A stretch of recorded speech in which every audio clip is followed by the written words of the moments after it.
কমিটির ভাইরা, ব্যবসায়িক ভাইরা বারবার বলেছে, হুজুর হযরত বেলালের জীবন থেকে আপনি আমাদেরকে একটু শোনাবেন। যদিও কোটি কোটি মানুষ এই ওয়াজ শুনেছে, একজন দুইজন মানুষ এই ওয়াজ শুনে নাই, কোটি কোটি মানুষ এই ওয়াজ শুনেছে। আর এই ওয়াজ শুনে বহু মানুষের চোখের পানি ঝরেছে। বাজান, আমি বেলালের ওয়াজ কি করে করব? আল্লামা ইমাম কিরমানি রাহমাতুল্লাহ আলাইহি শরহ বুখারীর মধ্যে এই ঘটনা বিস্তারিত লিখেছেন। আল্লামা ইমাম সামহুদি আল্লাফার মধ্যে তিনি ঘটনা লিখেছেন। আল্লামা ইমাম তাকিউদ্দিন সুবকি শিফাউস সাকামের মধ্যে তিনি লিখেছেন। আল্লামা ইমাম হযরতে আসাকি তারিকে দামেস্কের মধ্যে তিনি কিতাব ঘটনাখানা বিস্তারিত লিখেছেন। আল্লামা শেখ আব্দুল হক মুহাদ্দিস দেহলভী আয-যাযবুল কুলুব ইলা দিয়ারিল মাহবুবের মধ্যে তিনি ঘটনাখানা লিখেছেন। হযরতে বেলাল ইন্তেকাল, নবীজির ইন্তেকালের পরে মদিনাতে আর কোনোদিন তিনি আজান দেন নাই। বেলাল নবীর ইন্তেকালের পরে মাত্র 2 বার আজান দিয়েছিলেন। একবার আজান দিয়েছিলেন মদিনাতে, আরেকবার আজান দিয়েছিলেন বাইতুল আকসা বিজয়ের দিনে। সেই দিন হযরত ওমর রাদিয়াল্লাহু আনহু বলেন, বেলাল এটা মুসলমানদের প্রথম কিবলা, আপনি দয়া করে একটা আজান দেন। হযরত বেলাল আবু দারদা রাদিয়াল্লাহু আনহুর অনুরোধ করতে লাগলেন। সাহাবী বেলাল আর স্থির থাকতে পারেন নাই, বাইতুল আকসার মিনারায় উঠে বেলাল আজান শুরু করলেন। হক বেলালের আজানের কি ফয়জুত, কি প্রেম, কি ভালোবাসা ছিল!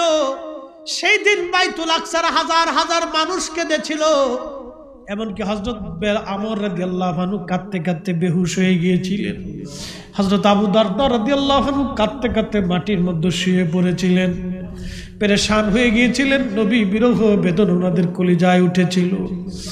সাহাবীদের প্রত্যেকজন সাহাবীদের শয়নে স্বপনে ঘুমে রাত্রি যাপনের ইবাদতে, কাজে কর্মে, জিহাদে, যুদ্ধে, ময়দানে, সংসারে, জীবনে, সন্তান, পরিবার পরিজন যা কিছুই বলেন, শুধু নবী নবী নবী ছিল সাহাবীদের জীবনের প্রতিপাদ্য বিষয়। হযরতে বেলালের আজান দেন না, আবু বকর বলেন আজান দাও বেলাল মসজিদে নববীতে। বেলালের একটাই বাক্য, ইমাম কিরমানি শরহ বুখারী, প্রাচীনতম সহিহ বুখারীর শরহ ইমাম কিরমানি লিখেছেন, হযরতে বেলাল বলতেছিলেন, আবু বকর আমি কি করে আজান দিব বলো, নবী বিরহ বেদনা আমি সহ্য করতে পারি না। হে বেলাল, নবীজির স্মৃতিগুলি দেখলে আমার বরদাস্ত হয় না, রওজা শরীফ দেখলে তোমরা সহ্য করতে পারো, আমি সহ্য করতে পারি না, আমাকে বিদায় দাও, আমি সিরিয়াতে চলে যাব। হযরত বেলাল রাদিয়াল্লাহু আনহু সিরিয়াতে আবু বকরের আমলে চলে গিয়েছিলেন। এটা ইমাম কিরমানির ভাষ্য এবং আরো বিশুদ্ধ সনদে ইমামগণ লিখেছেন। হযরতে বেলাল সিদ্দিক আকবর আবু বকরের জামানায় চলে গেলেন তিনি সুদূর সিরিয়ার দামেস্কে চলে যাওয়ার পরে বহুদিন পরে নবীজির স্বপ্ন দেখাইলেন। বহুদিন পরে আল্লাহর নবীজির স্বপ্ন গেলেন, বেলাল ঘুমিয়ে আছে। স্বপ্নের ভিতরে দেখে রাহমাতুল লিল আলামিন নবী তাশরীফ এনেছে। ডাক দিয়া বললেন, বেলাল এটা কেমন জুলুম তুমি আমার সঙ্গে শুরু করছো বেলাল, কতদিন হলো তুমি আমার জিয়ারতে আসো না বেলাল, আর আমি নবীর জিয়ারত করার জন্য বেলাল আসো। দেখেন আমার নবী কিন্তু বেলালকে দেখে আসলেন, স্বপ্নে যায় বেলালকে দেখলেন, বেলাল নবীকেও দেখলেন। তারপরেও নবী বলেন তুমি আসো আমার জিয়ারতে, কতদিন হলো তুমি আমার জিয়ারতে আসো না, তুমি আমার সাথে একটা কেমন জুলুম শুরু করছো রে বেলাল।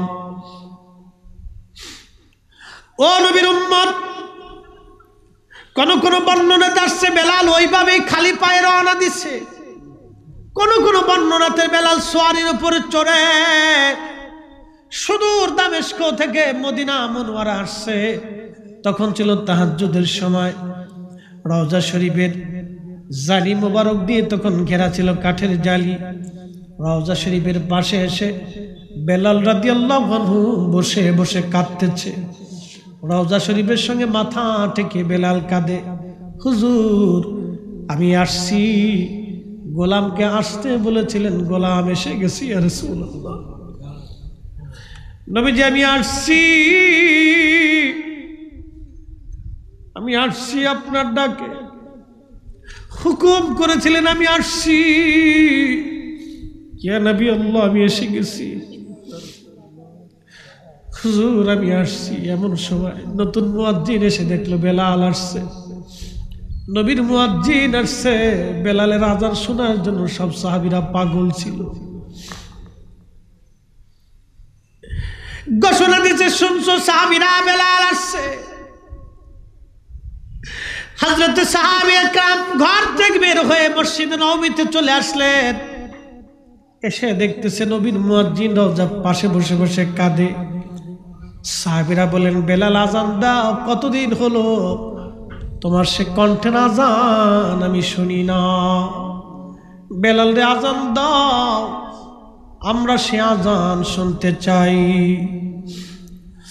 আজও সেই কুরআন আছে আগের মতোই, আবু বকর আর ওমর নেই। আজও সেই কুরআন আর হাদিস আছে আগের মতোই, সেই ইমাম বুখারী নেই। আজও সেই আজানের রসম আছে আগের মতোই, আজানের রসম আছে আগের মতোই, বেলালের সেই রূহ নেই। আজও সেই কুরআন আছে আগের মতোই, আবু বকর আর ওমর নেই। আজও সেই আজান তো আজও আছে, কিন্তু বেলালের আজান নাই। আজান আছে, বেলালি আজান নাই। আজান তো এখনো হয়, কিন্তু বেলালি আজান নাই। হযরত বেলাল আজান দিবেন, দেয় না। সাহাবীরা অনুরোধ করতে লাগলো, বেলাল আজান দাও। সাহাবায়ে কেরাম বলতেছিল, বেলাল আজান দাও।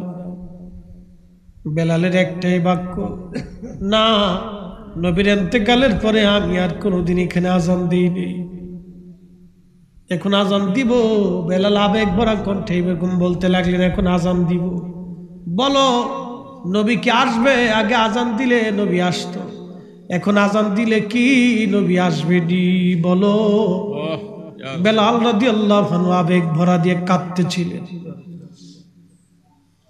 বড় বড় দামি সাহাবী আমার উসমান, আলী, তালহা, জুবাইর থেকে শুরু করে দামি দামি সাহাবীরা উপস্থিত। সবার একটাই কথা, বেলাল আজান দাও। সালমান ফার্সি বললেন, না, আমাদের কোথায় বেলাল আজান দিবে না। যাইয়া দেখো হাসান আর হুসাইন আসেনি। কারণ বেলালের একটাই চিন্তা, নবীর পরে আর আমি কোনোদিন আজান দেই নেই, কখনো আর আজান দিব না। আমি আজান দিতে তিনি চান নাই, কখনোই না। আবু বকরও বলেছিল আজান দিতে, তিনি দেন নাই। দামি দামি সাহাবীরা আজান দিতে বলেছে, একটাই কথা, যাকে আজান শোনাইতাম তিনি তো নাই। চিৎকার মেরে বলবেন কি, ইয়া রাসূলুল্লাহ। ও বেলাল তো নবীর পাগল ছিল, পাগল। বেলাল তো নবীর ইশকে পাগল ছিল। বাপ, বেলাল তো রসুলের ইশকে পাগল ছিল। এত বড় আশিক রসুল ছিলেন। আমার নবী তাকে স্বপ্নে ডেকে আনছে, আসো আমার জিয়ারতে আসো। আচ্ছা, আপনাদেরকে একটা প্রশ্ন করি, নবী তো স্বপ্নে যায় দেখা দিলেন, নবী নিজে যায় বেলালের সাথে দেখা দিলেন। মান রাআনি ফিল মানামি ফাকাদ রাআল হক। স্বপ্নে যদি দেখো নবীকে, তাহলে বুঝবা বাস্তবেই নবী দেখছো, ছবি দেখো নাই। একবার জোরে বলবেন কি মারহাবা। সহিহ বুখারীর হাদিস। তার মানে নবী তো নিজেই গেলেন, আবার নতুন করে রওজার পাশে ডেকে আনার কারণ কি? উদ্দেশ্য একটাই, বেলাল আজান দিবে। উদ্দেশ্য একটাই, বেলাল আসবে, আজান দিবে। বেলাল আমার জিয়ারতে আসবে, মদিনায় ঘটনা ঘটবে। ঘটনার সাক্ষী হয়ে কিয়ামত পর্যন্ত মানুষ জানবে, শুনবে, আর রাসূল প্রেমে সাহাবীদের এই দৃশ্য শুনে শুনে আমার উম্মতরা চোখের পানি ফেলে ফেলে কাঁদবে। কথা বলেন ঠিক কিনা? আল্লাহর নবী ডেকে নিয়ে আসছে, বেলাল আসো। বেলাল আসছে, নবীজি রওজা মুবারকের পাশে বসে বসে কাঁদতেছিলেন। সাহাবীরা বলার পরে বললেন না, আজান দেব না। আজান বেলাল দেয় না। সাহাবীরা বললেন হাসান আর হুসাইন দুইজনকে ডেকে নিয়ে আসা হোক। ইমাম হাসান আর হুসাইন দুইজন আসলেন। দেখতে নানার মতো দেখা যায় তো। হাসান আর হুসাইন দুইজন নানার চেহারা পেয়েছিলেন। দেখতে নানার মতো দেখা যাইতো দুইজনকে। রওজা শরীফ থেকে উঠে আওলাদে রাসূলের বক্ষ জড়ায় ধরলেন বেলাল রাদিয়াল্লাহু আনহু। বুকের মধ্যে মাথা ঠেকিয়ে কাঁদতে লাগলেন। আমি একটা কিতাব থেকে বলতেছি না, অনেকগুলি কিতাবের একবারে কি বলে আপনার বিস্তারিত বিশ্লেষণ ব্যাখ্যামূলক আলোচনা। কোন কিতাব হয়তো সংক্ষিপ্ত লিখেছে, কোন কিতাবে বিস্তারিত, কোন কিতাবে অর্ধেক লেখনী, কোন কিতাবে কিছু বর্ণনা ছেড়ে দেওয়া হয়েছে। একটা কিতাব থেকে যদি বলা হয় বেলালের আলোচনা ভুল, তাহলে মিথ্যা হবে। কারণ এটা একটা কাছা আছে, এটা একটা ঘটনা। ঘটনার বর্ণনা বিভিন্ন তারিখবিদরা লম্বা চওড়াও দিয়েছেন, ছোট করেও দিয়েছেন। বেলালের ওয়াজ যদি আমি 2 মিনিটে করি তো 2 মিনিটে শেষ হয়ে যাবে। বেলালের ওয়াজ যদি আমি 1 ঘন্টায় করি তাহলে 1 ঘন্টাও করা যাবে। এটা বক্তার কথার উপরে নির্ভর করে। হযরত বেলালের জীবন তো আর 6 মিনিটের জীবন না। বেলালের জীবন তো 60 বছরের উপরে। কি কথা কন না কা? তো 6 বছরের জীবনই না, 6 মিনিটের জীবনই না যে আমি 6 মিনিটে শেষ করে দিব। অনেক বড় লম্বা জীবন ছিল। আর রাসূলের দরবারে বেলাল তো 2-1 মিনিটের ব্যাপার না, এটা বছরের পর বছর। 1 আর 2 ঘন্টা টাইম না, হাজার হাজার ঘন্টা, শত শত ঘন্টা নবীর দরবারে কাটিয়েছিল। 1-2 ঘন্টা না, শত শত ঘন্টা রাসূল করিমের দর্শে নবীর চেহারা দেখে দেখে কাটিয়েছিল। ওনাদের কলিজার ভালোবাসা আর আমাদের কলিজার ভালোবাসা এক ভালোবাসা না, এটা আকাশ তফাৎ ডিফারেন্স ছিল। কথা বলেন ঠিক না বেটি? বেলালের একটাই চিন্তা, আমি আজান দিব না। যে আজানে রাসূল নাই সে আজান আমি দেবই না। একটাই কথা ছিল তার। আবু বকর আপনি আজান দিতে বলেন আমাকে, আমাকে কি কিনেছেন আপনার দাস হিসেবে? বলেন না, আল্লাহর রাস্তে। তাহলে আপনি আমাকে আজান দিতে বলবেন না, আমার অবস্থানে আমাকে ছেড়ে দেন, আমি আজান দেব না। রাসূল নাই তো আজান শোনাবো কেন? একটা কথাই ওনার ছিল, নবী নাই তো আজান দেব কি আমি আর আজান দেব। কেউ যদি বলেন যে এখানে বেলালের অপমান হয়েছিল, আবু বকরের অপমান হয়েছিল, তাহলে বোঝা গেল আপনি ঘোড়ার ডিম বুঝেন। ঘোড়ার ডিম বুঝেন, ছাতা বুঝেন, দিনই বুঝেন নাই আপনি। ও মুসলমান, খুব মনোযোগ দিয়ে হযরত বেলাল রাদিয়াল্লাহু আনহু রাসূল কারীমের রওজা মুবারকে পরে কাঁদতেছিলেন। হাসান আর হুসাইন দুইজন আসছে, এসে বসে বসে কাঁদতেছে। হযরত বেলাল উঠে চলে আসলেন। ইমাম হাসানের বুকের মধ্যে মাথাটাকে কাঁদতেছিলেন, আবার ইমাম হুসাইনের বুকের মধ্যে মাথাটাকে কাঁদতেছিলেন। অনেকক্ষণ পরে ইমাম হাসান ডাক দিলেন, নানার মুয়াজ্জিন, যে কণ্ঠ দিয়ে নানারে আজান শুনাইতা, যে লাহান দিয়া নানারে আজান শুনাইতা, যাও মিনারায় ওই লাহান দিয়ে তুমি আমাদেরকে আজান শোনাইয়া যাও। আবার বলি, বেলালের আজান কিন্তু 4টেখানি কথা না, 4টেখানি বিষয় ছিল না বেলালের আজান। আল্লাহর পছন্দের মুয়াজ্জিন বেলাল। একসাথে বলবেন কি আল্লাহু আকবার? এই সৃষ্টির মধ্যে সবচেয়ে দামি মুয়াজ্জিন বেলাল। সৃষ্টির মধ্যে দামি মুয়াজ্জিন বেলাল, আল্লাহর পছন্দের মুয়াজ্জিন বেলাল। একসাথে জোরে বলবেন সুবহানাল্লাহ। আল্লাহর পছন্দের মুয়াজ্জিন বেলাল, নবীর পছন্দের মুয়াজ্জিন ছিল বেলাল। এই জন্য স্বপ্নে ডেকে নিয়ে আসছে, আসো আমার জিয়ারতে। নানা নানারে যেইভাবে আজান শোনাইতা নানার মুয়াজ্জিন, সেইভাবে তুমিও আমরারে আজান শোনাও। হযরতে বেলাল আর স্থির থাকতে পারেন নাই। যে মহিলার ছাদের উপরে দাঁড়ায় বেলাল আজান দিতেন, ওই মহিলার ছাদের উপরে চলে গেলেন বেলাল। যে আজান শুরু করলেন, আল্লাহু আকবার, আল্লাহু আকবার, আল্লাহু আকবার, আল্লাহু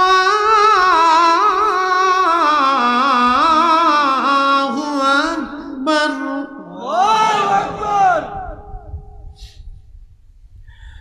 আশহাদু আল্লা ইলাহা ইল্লাল্লাহ,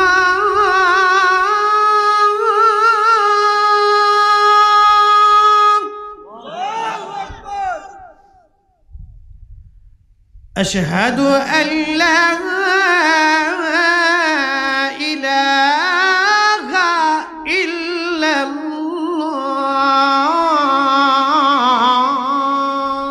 আল্লাহু আকবার। হযরত বেলাল প্রথমবার যখন আল্লাহু আকবার ধ্বনি দিলেন, মদিনার ঘর থেকে মহিলারা বৃদ্ধরা বের হয়ে দৌড় মারছে। আবার যখন বলেন আল্লাহু আকবার, আল্লাহু আকবার, মহিলারা ঘর থেকে বের হয়ে দৌড় মারছে, বাচ্চা কাচ্চা সহ। আশহাদু আল্লা ইলাহা ইল্লাল্লাহ বলার পরে সমস্ত মদিনার মানুষ হাউমাউ করে কান্না শুরু করছে। ইয়া আল্লাহ। আল্লামা ইমাম সামহুদি থেকে ইমাম তাকিউদ্দিন সুবকি রহিমাহুল্লাহ লেখেন, মদিনার এমন কোন মানুষ নাই সেই দিন না কেঁদেছিল বেলালের আজানে। আপনি বুঝেন তো আজানের তাওয়াজ্জু কি পরিমাণে ছিল। মদিনার মধ্যে একটা রব উঠে গেল, নবী বুঝি ফিরে আসছে, নবী বুঝি ফিরে আসছে রে, নবী বুঝি ফিরে আসছে। ইমাম সুবকি রাহিমাহুল্লাহ লেখেন, সারা মদিনার মধ্যে কান্নার রোল পড়ে গেল। আহা, সারা মদিনার মহিলারাও কাঁদে, বাচ্চারাও কাঁদে। কান্নার রোলটা এত পরিমাণে ছিল, মদিনার মসজিদে নববী কান্নায় ভারী হয়ে গেল। বেলাল আজান দেয়, আজানের সুরে সুরে মদিনার মানুষ কান্না করে। যখন আজান দিল আশহাদু আন্না মুহাম্মাদুর রাসূলুল্লাহ সাল্লাল্লাহু আলাইহি ওয়াসাল্লাম, মদিনার মাটিগুলি থরথর থরথর করে কেঁপে উঠছে। হযরত বেলাল অজ্ঞান হয়ে পড়ে গেলেন। একটা বর্ণনায় অজ্ঞান হয়ে গিয়েছিলেন, আর একটা বর্ণনায় তিনি অজ্ঞান হন নাই। আগেই বলেছি ঐতিহাসিকদের মধ্যে ভিন্নতা থাকতে পারে, কিন্তু এটাই সঠিক হবে। নবী বিরহ বেদনা সহ্য করতে না পারে বেলাল অজ্ঞান হয়ে পড়ে গিয়েছিলেন। উনি আর আজান দেন নাই। যদি অজ্ঞান না হবেন তাহলে আজান বাকিটুকু না দেওয়ার অর্থ কি হতে পারে? অজ্ঞান হওয়ার কারণে তিনি আজান দিতে পারেন নাই, পড়ে গেলেন তিনি। হ্যাঁ, বেলাল নবীর ইশক বিরহ বেদনা সহ্য করতে পারেন না, এমন দামি সাহাবী ছিলেন। আমরা যে তার আদরের উম্মত, কয়দিন কেন্দেছি। রসুল আমার আল্লাহর হাবিব, আখেরি নবী।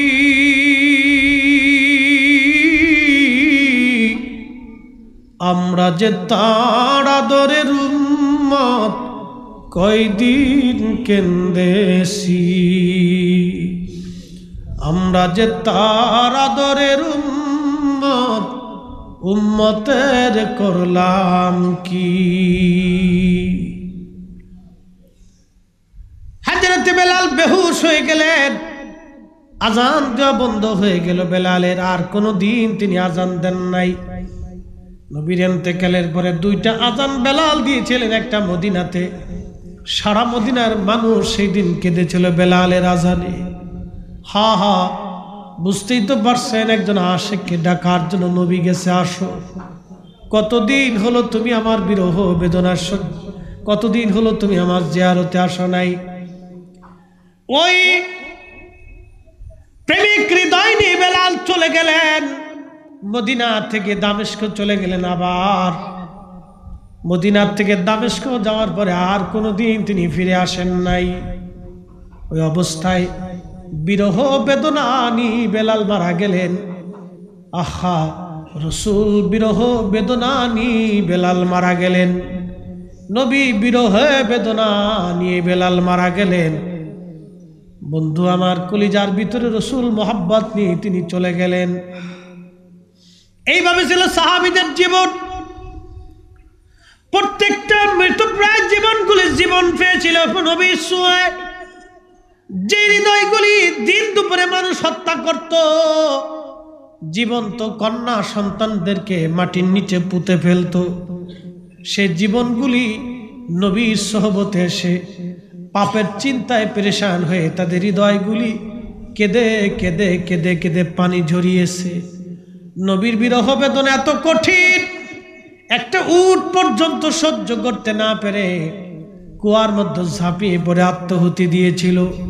আহা, রসুলের বিরহ বেদনা এরকম হাজার হাজার ঘটনা আছে। নবী বিরহ বেদনা হাজার হাজার ঘটনা এরকম আছে। নবীর ইশক প্রেমের ঘটনা একটার দুইটা না, হাজার হাজার। বেলালের মতো আশিক যদি আমরা হইতাম,